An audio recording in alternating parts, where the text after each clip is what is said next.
കോഴിക്കോട് താമരശ്ശേരിയിൽ ഇന്ന് കണ്ടത് നമ്മുടെ നാട്ടിൽ കണ്ട് പരിചയമില്ലാത്ത വിധത്തിലുള്ള പ്രതിഷേധമായിരുന്നു. മാലിന്യ സംസ്കരണ പ്ലാന്റിനെതിരായ സമരം അക്രമാസക്തമായി. സമരക്കാർ ഫാക്ടറിക്ക് തീയിട്ടു. ഫാക്ടറിയിലെ വാഹനങ്ങൾക്ക് നേരെ സമരക്കാർ കല്ലെറിഞ്ഞു.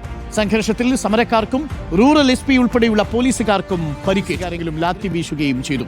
ദീപക് മലയമ്മ സ്ഥലത്ത് നിന്ന് തയ്യാറാക്കിയ റിപ്പോർട്ട് കാണാം. ആദ്യം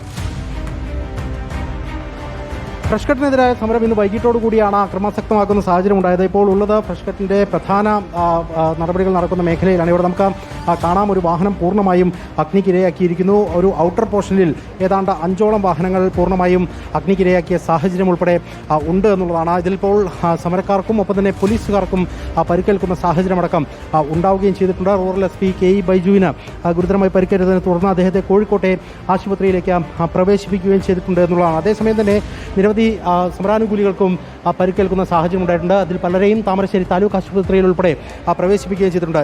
ഫയർഫോഴ്സ് ഇവിടേക്ക് എത്തുന്നത് തടയുന്നതിന് വേണ്ടിയുള്ള നീക്കങ്ങൾ സമരാനുകൂലികളുടെ ഭാഗത്ത് നിന്ന് ഉണ്ടായി. അമ്പലമുക്ക് മേഖലയിൽ ഈ വാഹനങ്ങൾ പൂർണ്ണമായും തടഞ്ഞിടുകയും ചെയ്തു. അതിൻ്റെ ഭാഗമായി ഏതാണ്ട് 3 മണിക്കൂറോളം വൈകിട്ടാണ് ഫയർഫോഴ്സ് സംഘത്തിന് ഈ ഒരു ഫാക്ടറിക്കകത്തേക്ക് എത്താൻ കഴിഞ്ഞിട്ടുള്ളത്. നിലവിൽ മുക്കം ഫയർ യൂണിറ്റിൽ നിന്നുള്ള 2 ഫയർഫോഴ്സ് വാഹനങ്ങൾ, ഒപ്പം തന്നെ അവിടെ നിന്നുള്ള അഗ്നിശമന സേന ഉദ്യോഗസ്ഥർ, ഒപ്പം തന്നെ നരുക്കുനി സ്റ്റേഷനുമായി ബന്ധപ്പെട്ടുകൊണ്ടുള്ള വാഹനം ഉൾപ്പെടെ ഇവിടേക്ക് എത്തിയാണ് തീ പൂർണ്ണമായി നിയന്ത്രിക്കുന്നതിന് വേണ്ടിയുള്ള നടപടികൾ എടുക്കുകയും ചെയ്യുന്നത്. എന്തായാലും ഈ ഒരു സമരവുമായി ബന്ധപ്പെട്ടുകൊണ്ട് സ്ത്രീകളെയും കുട്ടികളെയും അടക്കം മുന്നിൽ നിർത്തി ഒരു കലാപത്തിനുള്ള ശ്രമം ഈ സമരാനുകൂലികളുടെ ഭാഗത്തു നിന്ന് ഉണ്ടായി എന്നുള്ളതാണ് പോലീസ് ഇന്റലിജൻസ് വിവരം എന്ന് പറയുന്നത്. അതുകൊണ്ട് തന്നെ കർശനമായ നടപടികളിലേക്ക് പോലീസ് കടക്കുമെന്ന കാര്യത്തിലും തർക്കമില്ല. പ്രത്യേകിച്ച് ഈ ഒരു ഫാക്ടറിക്ക് ഇത്തരത്തിൽ മാലിന്യങ്ങൾ സംസ്കരിക്കുന്നതിന് വേണ്ടിയുള്ള നേരത്തെ തന്നെ അത്തരത്തിൽ ഓർഡറുകൾ കോടതിയിൽ നിന്നുൾപ്പെടെ ഉണ്ടായിരുന്നു. അതിൻ്റെ ഭാഗമായി അത് നടപ്പിലാക്കുന്നതിന് വേണ്ടിയാണ് താമരശ്ശേരി ഭൂരേഖ തഹസിൽദാർ ഹരീഷ്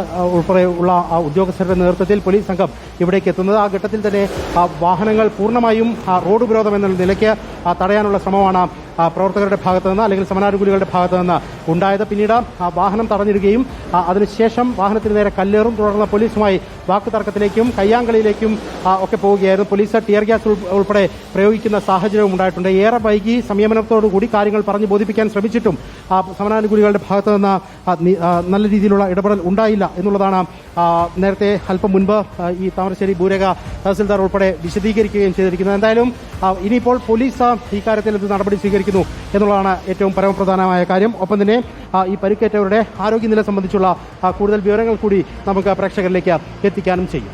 താങ്ക് യു. ദീപക് മലയമ്മയാണ് വിവരങ്ങൾ നൽകിയത്. പരിക്കേറ്റ റൂറൽ SPയെ ബേബി മെമ്മോറിയൽ ആശുപത്രിയിലേക്ക് മാറ്റിയിട്ടുണ്ട്. നടന്നത് ആസൂത്രിത ആക്രമണമാണെന്ന് DIG യതീഷ് ചന്ദ്ര പറഞ്ഞു. കേൾക്കാം. 100% സപ്പോർട്ട് ഞങ്ങൾക്കുണ്ട്.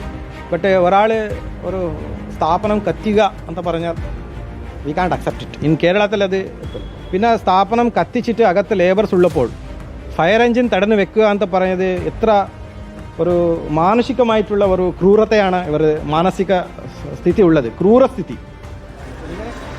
റൂറൽ SPയ്ക്ക് പരിക്കേറ്റ് ആശുപത്രിയിൽ കൊണ്ടുപോകുന്ന ദൃശ്യങ്ങളാണ് പ്രേക്ഷകർ ഇപ്പോൾ കാണുന്നത്.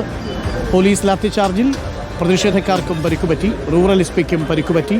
പരിക്കേറ്റ SPയെ ആശുപത്രിയിലേക്ക് കൊണ്ടുപോകുന്ന ദൃശ്യങ്ങളാണ് പ്രേക്ഷകർ കണ്ടത്.